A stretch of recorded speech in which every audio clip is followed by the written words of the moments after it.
Olá! Hoje nós seguiremos adiante no estudo da cinética química, trabalhando algumas reações com cinética um pouco mais complexa.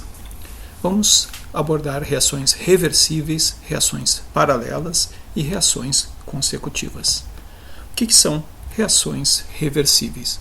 Reações reversíveis são reações do tipo A dando B, onde a reação direta e a reação inversa podem ocorrer concomitantemente. A gente escreve como duas reações, A dando B e B dando A, com constantes cinéticas respectivas K1 e K-1, ou às vezes K direta e K inversa. A variação da concentração de A com o tempo depende de dois fatores: do desaparecimento de A, que é relacionado à etapa direta, menos K1 vezes A, e do quanto que B forma A, que é relacionado à chamada etapa inversa, K-1 vezes a concentração de B. Então essa aqui é a velocidade direta, essa aqui é a velocidade inversa. À medida que a reação prossegue, o que vai acontecer é que, eventualmente, a velocidade da reação direta vai ser igual à velocidade da reação inversa. Elas não vão ser nulas, porém, quando elas se tornam iguais, não há alteração líquida da concentração nem de A nem de B. Então nós dizemos que atingiu seu equilíbrio. Nessa situação, K1 vezes A igual a K-1 vezes B. Ou seja, o quociente entre K1 e K-1 é igual ao quociente entre a concentração de B e a concentração de A, que é a constante de equilíbrio em termos das concentrações. Então, no equilíbrio, nós recuperamos a predição da termodinâmica da constante de equilíbrio através da cinética simples de reações reversíveis. Como que é a evolução da concentração quando ainda não se atingiu o equilíbrio? A variação da concentração de A com o tempo, como falado, depende da velocidade da reação direta, que é o desaparecimento de A, e da velocidade da reação inversa, que é o desaparecimento de B, fazendo surgir novamente A. Vamos imaginar que no início nós tenhamos apenas A e que, à medida que a reação prossegue, A vai se convertendo em B. Isso cria a relação de que a concentração total inicial de A é igual à concentração de A mais a concentração de B. De modo que nós podemos substituir aqui a concentração de B por concentração inicial de A menos a concentração instantânea de A. Escrito dessa forma, nós rearranjamos essa equação e nós obtemos uma equação diferencial que pode ser resolvida mediante substituição de variáveis. Ou seja, nós separamos aqui todas as variáveis envolvendo A, e essa aqui é uma constante, porque depende da concentração inicial apenas. Essa aqui é uma variável auxiliar que é definida, de modo que a equação expressa dessa maneira passa a ser escrita assim. Essa equação tem como solução um decaimento exponencial, muito semelhante à cinética de primeira ordem, como nós já tínhamos visto, ou seja, I igual a y0, e na menos constante efetiva K1 mais K-1 vezes T, que substituído pelos valores de y resulta nesta equação aqui. E finalmente nós podemos expressar a concentração de A em função do tempo através dessa equação. Aqui nós temos uma constante, aqui nós temos uma exponencial decrescente. Então o que acontece é que a concentração inicial de A vai decaindo até uma concentração de A no equilíbrio. A concentração de B também pode ser determinada pura e simplesmente a partir desse vínculo, que é a concentração inicial de A menos a concentração instantânea de A. A concentração de B, aqui no caso, começa de zero e vai atingindo a concentração de equilíbrio lentamente. Se nós tomarmos para o tempo tendendo ao infinito, esse termo e esse termo aqui vão ser infinito, n menos infinito vai ser zero, então esse termo cai fora, esse termo cai fora, e nós temos a expressão de B no equilíbrio, a concentração de B no equilíbrio e a concentração de A no equilíbrio. Essas concentrações, então, aqui, essas expressões aqui, se nós verificarmos o quociente entre B do equilíbrio e A do equilíbrio, nós reproduziremos exatamente a relação entre as constantes direta e inversa, como vimos anteriormente. ou seja, K igual a K menos 1, K1 sobre K menos 1, que é a concentração de B no equilíbrio sobre A no equilíbrio. Nós também podemos substituir essas expressões aqui para obtermos A igual a no equilíbrio mais A0, K1 sobre K menos 1, K1 mais K menos 1, vezes essa exponencial, e B igual a B do equilíbrio, 1 menos N menos K1 mais K menos 1 vezes T. À medida que nós analisarmos a evolução temporal, nós vamos ver, por exemplo, aqui a concentração de A representada por essa curva vermelha, a concentração de B representada por essa curva preta e a concentração de B representada por essa curva vermelha. Nós vamos ver que a concentração de A vai diminuindo com o tempo e a concentração de B vai aumentando com o tempo, até que se atinja um patamar que é característico do equilíbrio, onde as concentrações não mais se alterarão. Okay? Então, aqui nós temos que se atinge a concentração de equilíbrio, o tempo tendendo ao infinito, e a concentração do equilíbrio, aqui no caso, vai estar relacionada a uma velocidade direta e a uma velocidade inversa que são iguais entre si. Reações paralelas. O que são reações paralelas? Reações paralelas são aquelas onde um determinado reagente A pode formar dois produtos diferentes, produto B ou produto C, através de duas equações, duas reações diferentes. Através de uma constante cinética K1, ele forma o produto B, através de uma constante cinética K2, ele forma o produto C. De modo que a taxa de desaparecimento do reagente A é igual a menos K1 vezes a concentração de A, menos K2 vezes a concentração de A, ou seja, menos a constante efetiva K1 mais K2 vezes a concentração de A.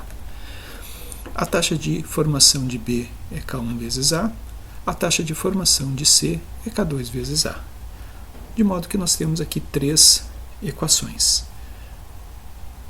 A primeira das equações é resolvida pura e simplesmente separando-se as variáveis. Aqui nós temos então dA sobre A igual a menos K1 mais K2 dt, integrado em ambos os lados, resulta na equação do logaritmo natural, como uma cinética simples de primeira ordem, ou seja, o decaimento exponencial. A concentração de A decai exponencialmente com o tempo, sendo que a constante cinética é, na verdade, a soma das duas constantes cinéticas das duas reações paralelas. Nós podemos colocar esta expressão de A em função do tempo nas duas equações diferenciais de B e de C e resolver essas equações diferenciais, obtendo então dessa maneira a expressão da concentração de B com o tempo e a expressão da concentração de C com o tempo.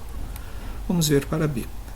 Colocando então a expressão de A na equação diferencial que caracteriza B, nós vamos ter então que dB dt igual a K1 vezes A0 N menos K1 mais K2 vezes T. Essa equação ela é resolvida simplesmente integrando-se em ambos os lados, obtendo então essa expressão aqui para a concentração de B. B igual a B0 mais K1 a 0 sobre K1 mais K2, 1 menos essa exponencial decrescente, N menos K1 mais K2 vezes T. A concentração de B então vai lentamente crescendo com o tempo. A mesma coisa pode ser feito para a concentração de C, de onde nós temos as expressões finais para a concentração de A, para a concentração de B e para a concentração de C. Reparem que a concentração de B e a concentração de C são expressas por equações muito similares. A única diferença aqui é a constante K1 aqui, no caso da concentração de B, e a constante K2 no caso da concentração de C. Se nós fizermos a representação gráfica da evolução das concentrações de A, B e C com o tempo, nós vamos ver que a concentração de A decai exponencialmente de acordo com essa curva preta, a concentração de B aumenta de acordo com a curva vermelha e a concentração de C aumenta de acordo com essa curva azul. Nós encontraremos então essas expressões com o tempo, certo? Que nos permitem então em qualquer instante de tempo determinar exatamente qual a quantidade de C, de B e de A. Vocês reparem que, num tempo tendendo ao infinito, A vai tender a desaparecer e vai apenas restar C e B, que, se não houver nem C inicial nem B inicial, vão estar exatamente na proporção entre K2 e K1, ou seja, vão estar exatamente na proporção entre as constantes cinéticas. Reações consecutivas. Reações consecutivas são aquelas onde existem duas etapas subsequentes, duas ou mais etapas subsequentes. Então, por exemplo, A através de uma constante cinética K1 forma B, B através de uma constante cinética K2 forma C. As equações diferenciais que descrevem a evolução temporal das concentrações das espécies são dA dt igual a menos K1 vezes A, mostra então o desaparecimento da espécie A, dB dt igual a K1 vezes A menos K2 vezes B, mostra então o quanto que a espécie B evolui com o tempo. Reparem que tem uma etapa positiva, que é a formação de B através da reação direta, e a decomposição de B formando o produto C. dC dt é igual a K2 vezes B, ou seja, a etapa de formação do produto C. Essa equação aqui tem uma solução bastante simples, porque se trata pura e simplesmente de uma cinética de primeira ordem, resolvida através da separação das variáveis. Encontra-se o decaimento exponencial A igual a zero, e na menos K1 vezes T.